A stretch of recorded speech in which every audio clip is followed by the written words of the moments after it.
मित्रों, आज मैं बताऊंगा आपको कि शिवलिंग की पूजा और शिवलिंग के अभिषेक से कैसे मनोकामना पूर्ति होती है और किस प्रकार से शिवलिंग की पूजा की जाती है।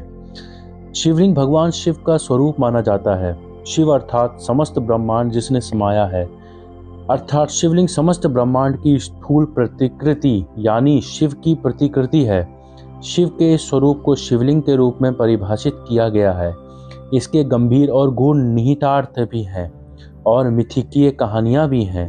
यह आस्था का केंद्र बिंदु भी है और मनोकामना पूर्ति का सर्वोच्च साधन भी है, क्योंकि यह उस सर्वोच्च सत्ता का प्रतिनिधित्व करता है जो समस्त का नियंता है।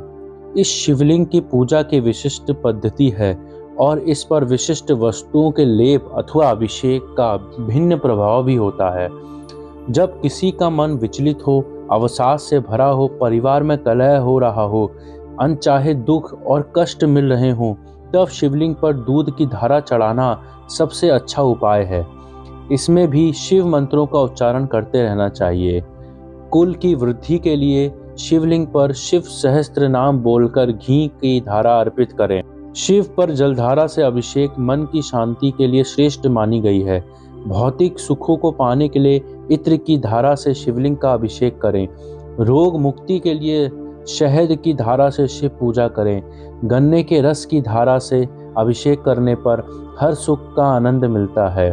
सभी धाराओं से श्रेष्ठ है गंगा जल की धारा।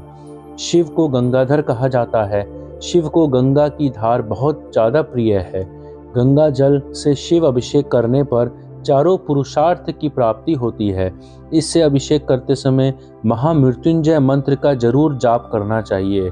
सावन माह में शिव की ऐसी धाराओं से अभिषेक व पूजा से भगवान शिव साथ में शक्ति, श्री गणेश और धन लक्ष्मी का आशीर्वाद भी मिलता है। मित्रों, शिवलिंग की पूजा मन से कलह को मिटाकर जीवन में हर सुख और खुशियां देने वाली मानी गई है।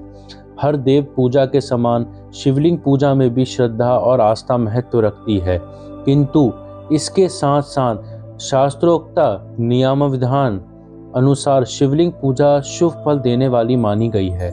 इन नियमों में एक है शिवलिंग पूजा के समय भक्त को बैठने की दिशा। चलिए आप जानते हैं कि शिवलिंग पूजा के समय किस दिशा और स्थान पर बैठना चाहिए जिससे हमारी मनोकामनाओं का पूर्ण करने की दृष्टि से विशेष फलदायी हो। जहाँ शिवलिंग स्थापित हो वहाँ उस पूर्व दिशा की ओर चेहरा करके नहीं बैठना चाहिए, क्योंकि यह दिशा भगवान शिव के आगे या सामने प्रतीत होती है और धार्मिक दृष्टि से देव मूर्ति या प्रतिमा का सामना या रोक ठीक नहीं होती। शिवलिंग से उत्तर दिशा में भी ना बैठें, क्योंकि इस दिशा में भगवान शंकर का बाया अंग माना गया है, जो शक्ति रूपा देवी उमा का स्थान है। पूजा के दौरान शिवलिंग से पश्चिम दिशा की ओर भी ना बैठें, क्योंकि यह भगवान शंकर की पीठ मानी जाती है। इसीलिए पीछे से देव पूजा करना शुभ फल नहीं देती। इस प्रकार एक दिशा मानी जाती है और इसीलिए पीछे से देव पूजा करना शुभ फल नहीं देती। इसी प्रकार दक्षिण दिशा, इस दिशा में बैठकर पूजा फल और इच्छा पूर्ति की दृष्टि से श्रेष्ठ मानी जाती है। सरल अर्थ में शिवलिंग के दक्षिण दिशा की ओर बैठकर यानी उत्तर दिशा की ओर मुंह कर पूजा और अभिषेक शीघ्र फल देने वाला माना गया है। इसीलिए महाकाल उज्जैन के दक्षिण मुखी महाकाल भगवान शंकर और अन्य दक्षिण मुखी शिवलिंग पूजा का बहुत धार्मिक महत्व माना गया है। मित्रों, शिवलिंग पूजा में सही दिशा में बैठ के और बैठक के साथ ही भक्त को भस्म का त्रिपुंड लगाना भी जरूरी है। रुद्राक्ष की माला अगर पहन सकते हैं तो उससे बड़ा और बढ़िया चीज़ हो क्या सकती है। और बिल्व पत्र, जो हम बेल पत्र कहते हैं, उसको भी साथ साथ भगवान शंकर के शिवलिंग पर चढ़ाते रहना चाहिए, जो बिना जल के नहीं हो पाता। जल का साथ उसका अनिवार्य होना है।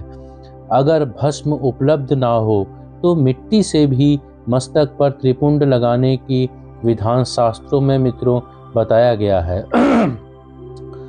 भगवान शिव को अलग अलग नामों से माना गया है। कहीं पे उनको चंद्रमा में सोमदेव सोमनाथ के नाम से माना गया है, तो कहीं पे भी उनको महाकाल उज्जैन के नाम से भी माना गया है मित्रों।